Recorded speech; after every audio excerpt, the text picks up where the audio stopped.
You are now tuned in to the Storm Tracker podcast.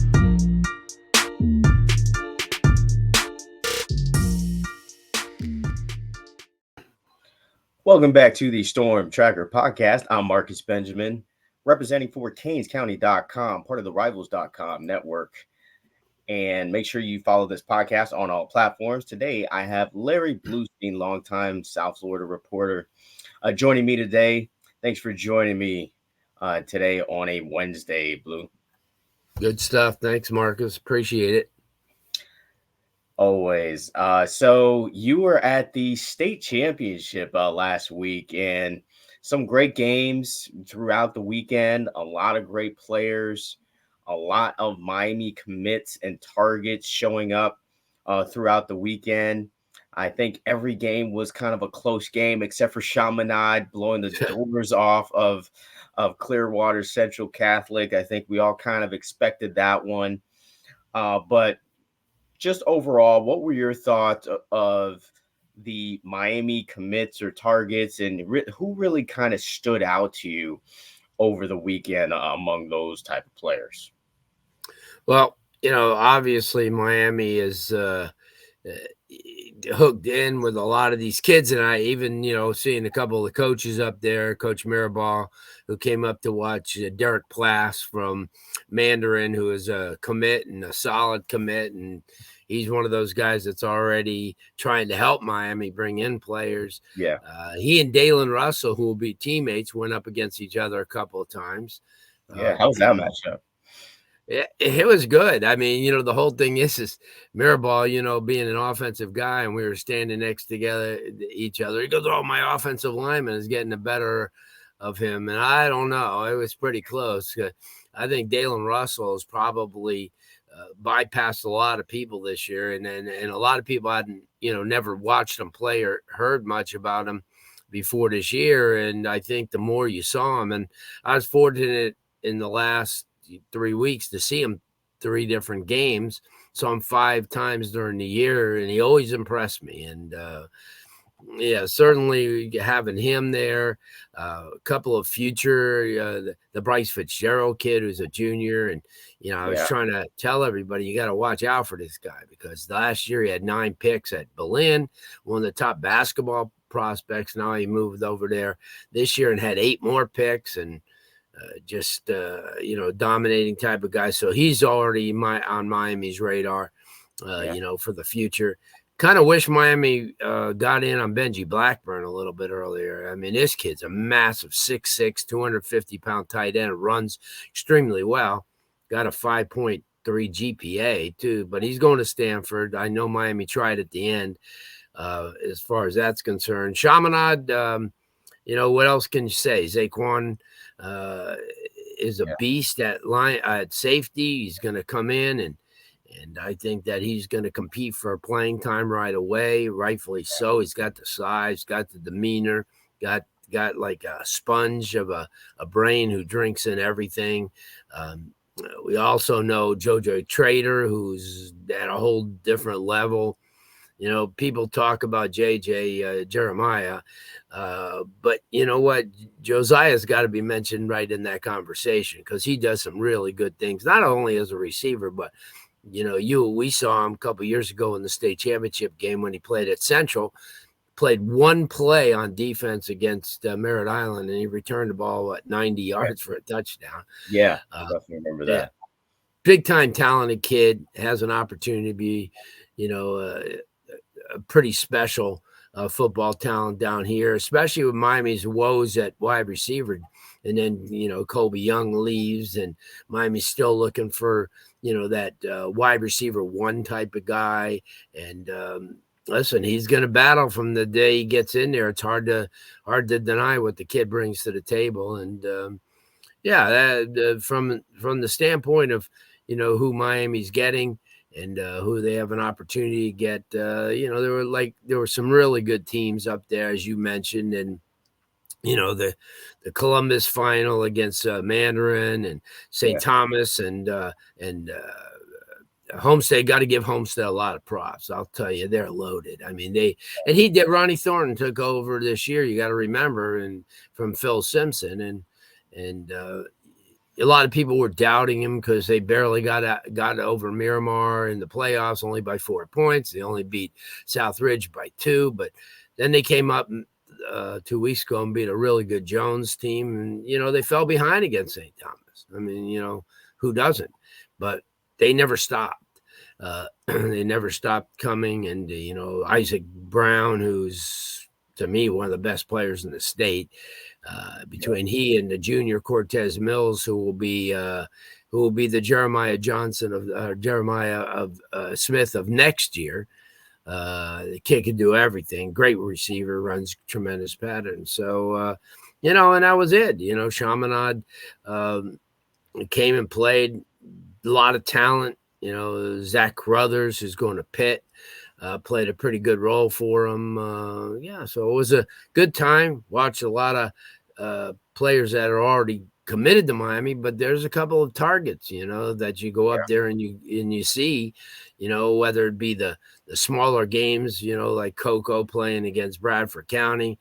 Bradford still has a couple of kids out there that Miami looked at as well. And then we know Coco is young, but they have some dudes as well. And, and then you had Hawthorne, playing up against Madison County, always two good, smaller schools. Sure.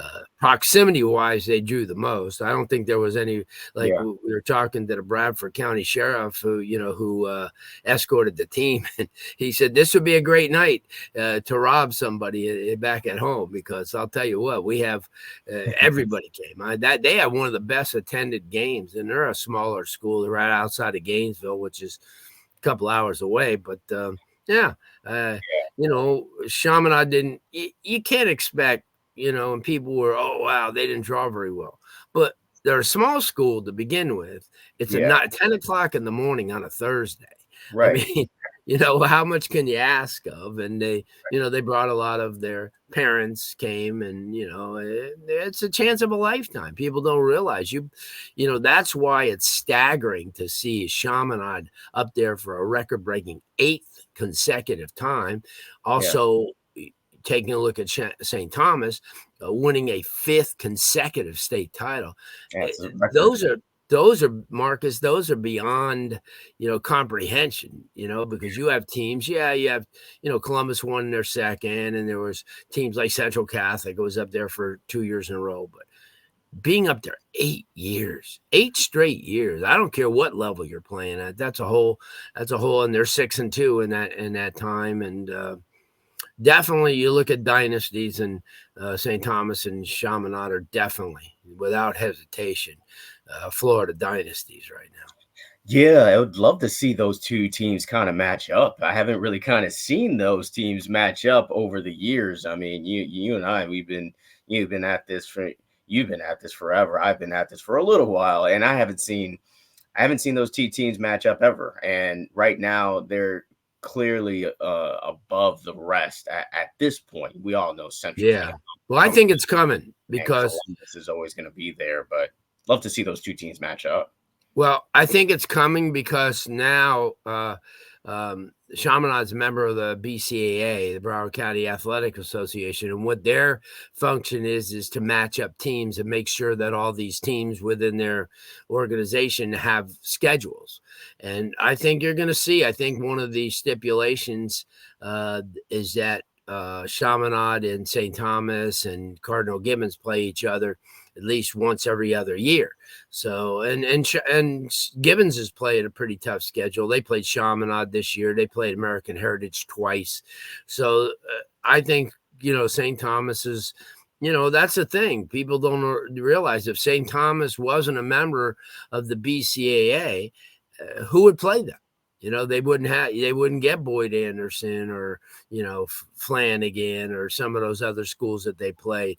They just wouldn't get them, because who would step up when they don't have to play a program? So they would be kind of saddled with playing the IMGs and the St. Francis Academies and the Mater Days and schools like that. And, maybe their success wouldn't be as much as it is now. So, I think you're going to see that within probably 2 years at those two schools. And, not to start any craziness, but there's no way that St. Thomas and Columbus shouldn't play every year. They should. They should play a home and home every single year. They don't recruit the same players. I mean, it would be a natural having at Tropical Park one year, having at St. Thomas the next year. And I think it would be a well-attended game.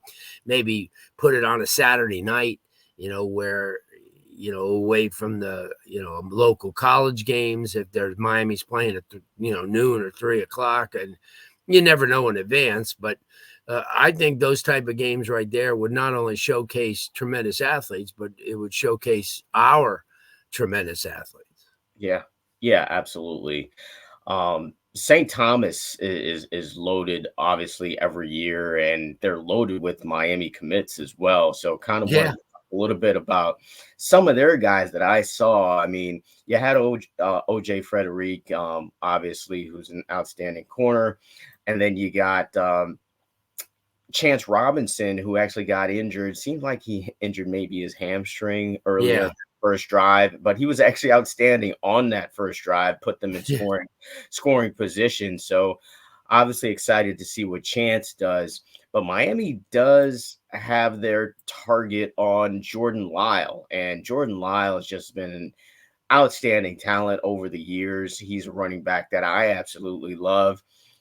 He's right now committed to Ohio State, just like Jeremiah Smith, right? And Miami is looking to flip Jordan Lyle. So first, I did want to get your opinion on Jordan Lyle and his performance, and then I did want to ask about the matchup with Ryan Mack and Cortez Mills and what you thought of those two number twos going head to head. Yeah, well, let's look at Jordan first. I think what happened was they were trying to key on him and knew that he was the guy that could beat them on the ground, and they did a tremendous job, and that made his performance all that much better. Because he's you look at St. Thomas and with the kid Montgomery and Jordan and also Stacey Gage, those are three pretty darn good running backs. And I think he has the ability. He doesn't go down on the first hit. He's got quickness. He blocks. So, having him, as part of the Miami class would be tremendous. And I think that they could use somebody like that. And especially because Miami's potentially in a year from now, we could be talking, and they could have one of the best, if not the best, running back room in the country with all the players that they have. But yeah, Jordan's, like I said, fast. He does a lot of great things, and he a great kid too. So. Yeah, absolutely. And a matchup that I just kind of just watched the entire time when I was watching that game was just Cortez Mills and Ryan Mack. Cortez Mills is an outstanding 2025 wide receiver, arguably the best receiver in that class. And that class is absolutely loaded with, of course, you already have Wade and Charles committed to the 2025 class for Miami. You've got Nashawn Montgomery, you got Joshua Moore, just a bunch of great receivers, but you really got Jamie French. Jamie French is outstanding. And you got to see him as well this weekend, and he made some touchdown catches as well. I mean, it was just, that class is just absolutely crazy. But Cortez Mills had a chance to get matched up with Ryan Mack. What did you see in that matchup? Well, a lot of people didn't know a lot about Cortez. I mean, they knew about him in our area, I think, because of the fact that Homestead doesn't get a lot of publicity and a lot of play, being so far down in the county, and they don't really get an opportunity to be on TV a lot. I think people were kind of, surprised that somebody so good was under the radar like that. And certainly we've heard of him and we watched him. I was like under the radar. I've been watching him for years. But statewide he was, because a lot of people didn't really get a chance to see him, and talking with some of the media outside the area, a lot of them never heard of Joshua Moore. And Joshua Moore, from a physical standpoint, at 6'3", 195, 200 pounds, he's the biggest of receivers. So, and in the matchup between he and Mack, I think the thing what Mack is showing more and more is he's becoming a better cover corner. than he's ever been before. Looser hips, certainly an opportunity for him to drop back in coverage and go man to man. And I thought that they battled all day, and the times that Cortez did make catches, it was always like a circus type of catch because, he had trouble a little bit of times breaking the the coverage, and but then they traded punches, and they both did extremely well. And I think that more people were watching that matchup than basically any matchup over the weekend. Yeah, definitely. It was definitely fun to watch, and I think Ryan Mack got the better of Mills, especially in the first half. But then in that second half is when Mills started to really kind of come on. He had an outstanding diving catch in the middle of the field, which was great. Yeah. And I was impressed with Joshua Townsend too, the quarterback for Homestead, who just recently actually got offered by Miami. I thought that was interesting just to see that. I did see that post on social media that he did get offered by preferred Miami. walk-on roster. Right. Yeah, but still, yeah. There's a lot of people missing out, and Charles Fishbein from Elite Scouting Service and myself had an opportunity to talk about him a lot, and we just felt you can't teach what he has, and obviously a kid like Enio Yapor, a junior who's one of the, if not one of the most productive quarterbacks that they've had in South Florida over the years. Two different type of quarterbacks. You want to equate them the same because they're both shorter, and a lot of people, and that seems to knock because of the fact that there's a lot of people. You talk to some of the coaches, and they say, well, if I bring back this kid to my quarterback coach or to my offensive coordinator or head coach, they'll laugh at me because he's 5'10" or 5'11". But from a productivity standpoint, Joshua is a beast, and everybody on that, Ronnie, Thornton, head coach Ronnie Thornton, and then the offensive coordinator and his fellow teammates will all tell you as they go, or as he goes, they go. And, last year, if you remember, he was out for a couple of games and they lost to Northwestern. And, there were some games that they stumbled on. Same thing this year when he got nicked up a little bit. But, no, remember, they beat Columbus by 14 points earlier in the year. So, and that's no easy task. And that was basically because of him. I mean, and the whole thing is he doesn't get double covered. Mills doesn't get double coverage because they have the young kid, Kevin Cascudo, who a lot of people kind of like overlook, but he's another, Kevin's like a version of Xavier Restrepo. He gets open all the time, made some key catches. So that also helps, that also helped Mills. And the kid Randall, who they brought in from Mainland High School, before the year, another stud. So you look at that, and then having having a kid like Isaac Brown, who is just crazy good, and Moore really stands out, and that, I mean, Townsend really stands out, and that's another guy people don't understand, way under the radar. People never really, they go, oh my gosh, where's he been? Well, he's been there since the sophomore year. It's just that people, and this is no knock on Rivals or Scout or Sports Illustrated, but a lot of times their people gravitate only to the kids who are getting hyped, and not so much the kids who are producing. And that's my main thing, because I go to a lot of things and I get a chance to see these kids play. And, and sometimes when you have rankings, they're not always based on, the actual talent and ability of an athlete. They're just on somebody who has been hyped, because of size or, because he's been offered by a lot of schools. But somebody like Joshua Townsend, he's as good as any quarterback, that was there. I mean, any quarterback. I mean, the Brady Hart kid was okay from Coco, but he's still young. He's got a lot of years. Yeah, he's still young, but still, I mean, and obviously the Indorf kid from St. Thomas who, makes plays, and they don't ask a lot of him. Right. But when you have guys and receivers like they have, it's not so hard. And Mendoza, who I just got, who committed to Indiana. A lot of people too didn't know a lot about him, Yeah. and I thought that Dave Dunn, the head coach of Columbus, had the best game plan out of anybody. And here's a kid like Mendoza, who probably ran 12 times all year, carried the ball 17 times because they knew and respected Mandarin secondary. It's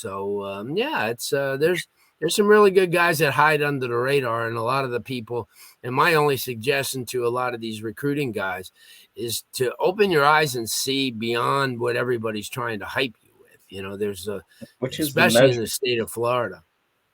Yeah, which is the measurables. I think a lot of these, recruiting sites are just focusing on the measurables and not so much, like you said, the production. Case in point, Ruben Bain is obviously, when it comes to production, there's no argument. There's no conversation really when it comes to production of what he did in high school, leading the entire nation in sacks. But when you look at his measurables, it doesn't, I guess, equate to an automatic NFL draft pick type of body, I guess you could say, considering that he is a defensive end. Many consider him a defensive tackle. Rivals actually has him listed as a defensive tackle. So yeah, and I was banging the table when I was at the All-American game for his 5th star.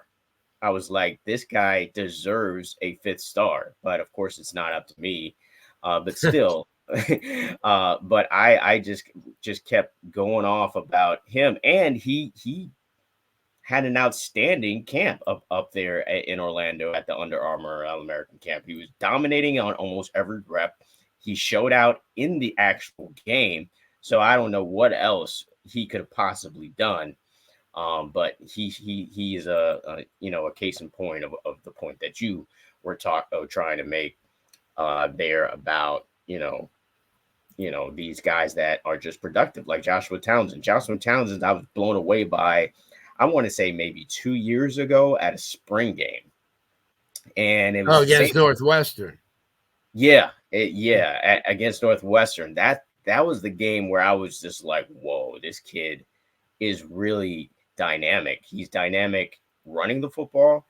He makes great decisions, and he throws dimes. He threw a dime to Isaac Brown in that state championship game. So I'm excited to see the future of that kid. Run a little long today, so I just want to make sure that we talk about this 2024 recruiting class. Obviously, National Signing Day is now a week away, or the early national signing period, which is now the new signing day, because most kids do sign on the early signing period. What jumps out to you about Miami's 2024 class, and is there something missing, or I guess, what position group do you think you'd want to see maybe another player that they get, or what just jumps out to you about this 2024 class that is currently ranked in the top 10? Defensive line.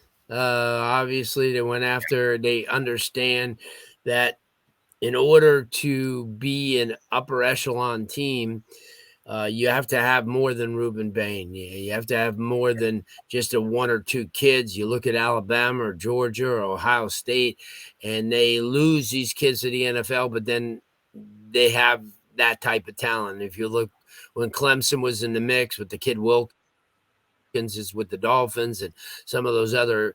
They always had 3 and 4 and 5 guys. So I thought their defensive line plus the ends, and you could thank Jason Taylor for that, because he walks into a living room and he's already captivating, parents. Maybe the kids never watched him play, but you get an opportunity to watch, somebody like that. I thought this past class, the 23 class, they kind of addressed the linebackers. Plus, they got Kiko Mawanoa to come in. So I think that the secondary is still a work in progress. I really think that they're going to go to the portal to get a couple of kids, to play there, but they also need to recruit. And that was one of the things, Marcus, that was a topic of every coach, whether it be Charlie Partridge or any of these other guys that were recruiting, that this NIL and this transfer portal thing is kind of crushed recruiting, a lot of, and that it makes it tough to recruit, because you want to bring in a young kid and work with them for potential, but then all of a sudden your need is immediate, and then you go, oh, well, I can get that quarterback out of Washington State who's got 3 years under his belt, and you kind of throw away the young high school 17-year-older. And I know that guys like Dabo Swinney and we don't use the portal. Well, in this day and age, you have to. You really, as long as everybody else is doing it. So Florida State kind of turned their fortunes around by using the portal in an effective way, and got Johnny Wilson last year, and then got a couple of other interior linemen. So and Miami did too, and that's important to understand that Miami utilized that last year, and I think they're going to do it more, because you got a bunch of kids that left to be in the portal. And congratulations to Tyler Van Dyke, who's going to Wisconsin. But you have to fill those kids now that left. And that's the one thing that Miami's doing now. I still feel there's a need to have 2 quarterbacks in this class, one of major proportion and another guy who's, there. But I think, too, Marcus, that Jacurri Brown could really establish himself. And I know we're going to talk about the Pinstripe Bowl, but I think he could – along with some of the younger quarterbacks that are coming in or that are there, I think that they could be viable backups, because they're still in the learning process. And I think that, whoever Miami brings in, and I think that's a position. They're really stable at running back. They'll still think that Jacoby needs to be pushed. Jacoby George needs to be pushed. So you get another quarterback of that nature. They're stacked with slot kids from Xavier Restrepo and Brashard Smith and Ray and Bobby Washington. So I think their main need, and you always could pick up offensive linemen, which they did. They got 3 young kids coming in that pegged the meter. And so I and I'm always baffled about the tight end situation, because I thought last year, with the kids that they recruited plus Arroyo coming back, that they could have one of the top receiving tight ends, in college football. And I kind of think that if you look back at the Louisville game, that's what Miami needs. They targeted those 2 kids 16 times in the game, and that kind of surprised me. Special teams are fine.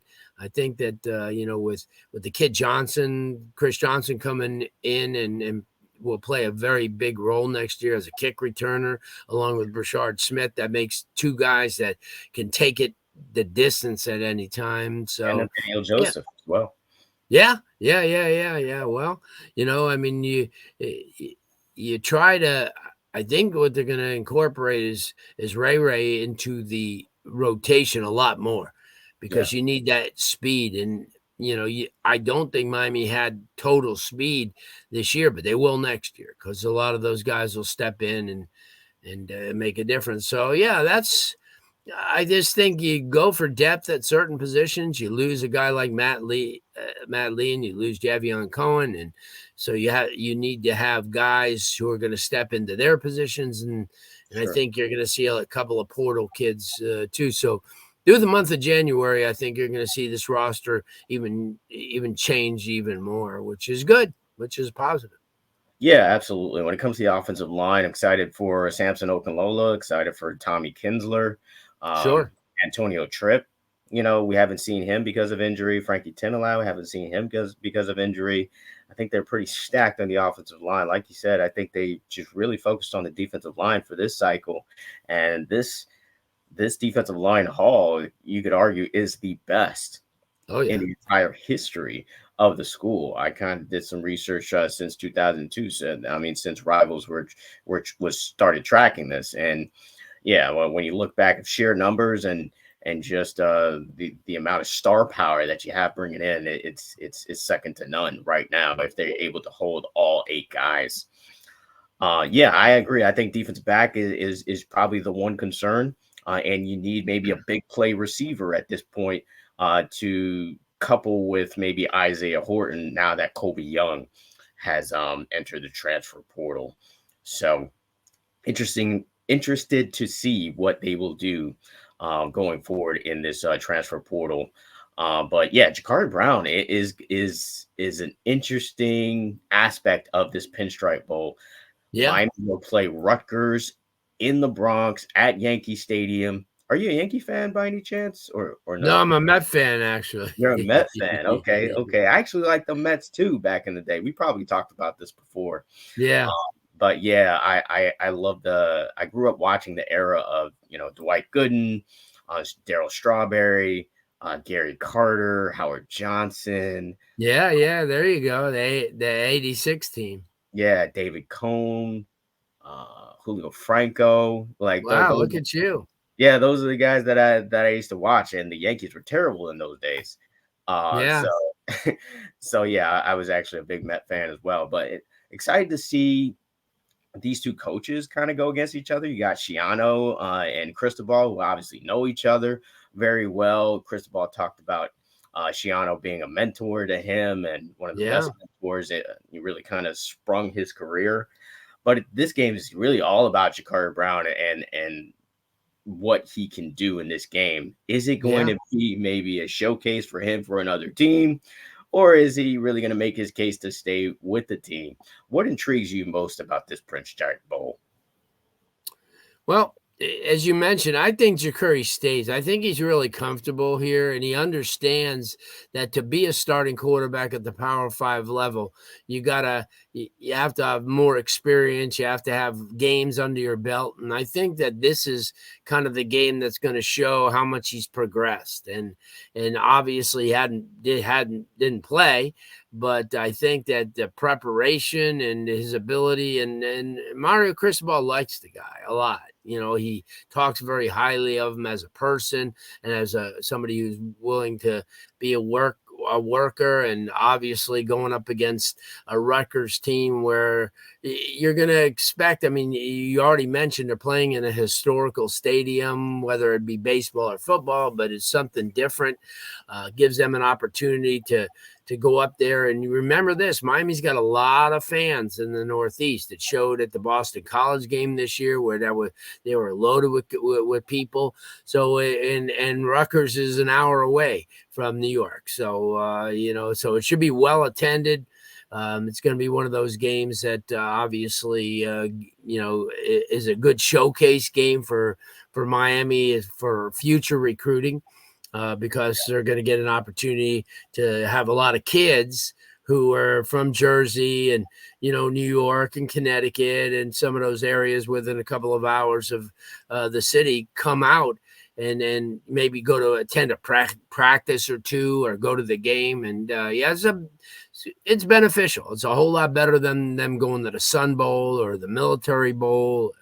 I just think that the fact is, from a proximity standpoint, Miami, this is where, if you remember back in the 80s, this is where Miami recruited extremely well. Vinny Testaverde and you look at Daniel Stubbs and players like that. So, yeah, I think it's a beneficial bowl. It's looking forward to it. I think it's going to be a really good game. Yeah, it's definitely an opportunity for Jacurri Brown to really kind of show what he can do. I'm really excited to see him throw the football well. We already all know about his running ability, as you can see on some of these highlights here. But kind of want to see him take that next step in throwing the football, and we will see if Dawson has really helped to develop him over the year. Yeah. They talked about preserving his red shirt. Obviously, he's going to continue to preserve that, even if he plays in this game. So excited to really see what he does, because if they strike out on the quarterbacks that they're trying to get, then they're going to be stuck with the guys that they got,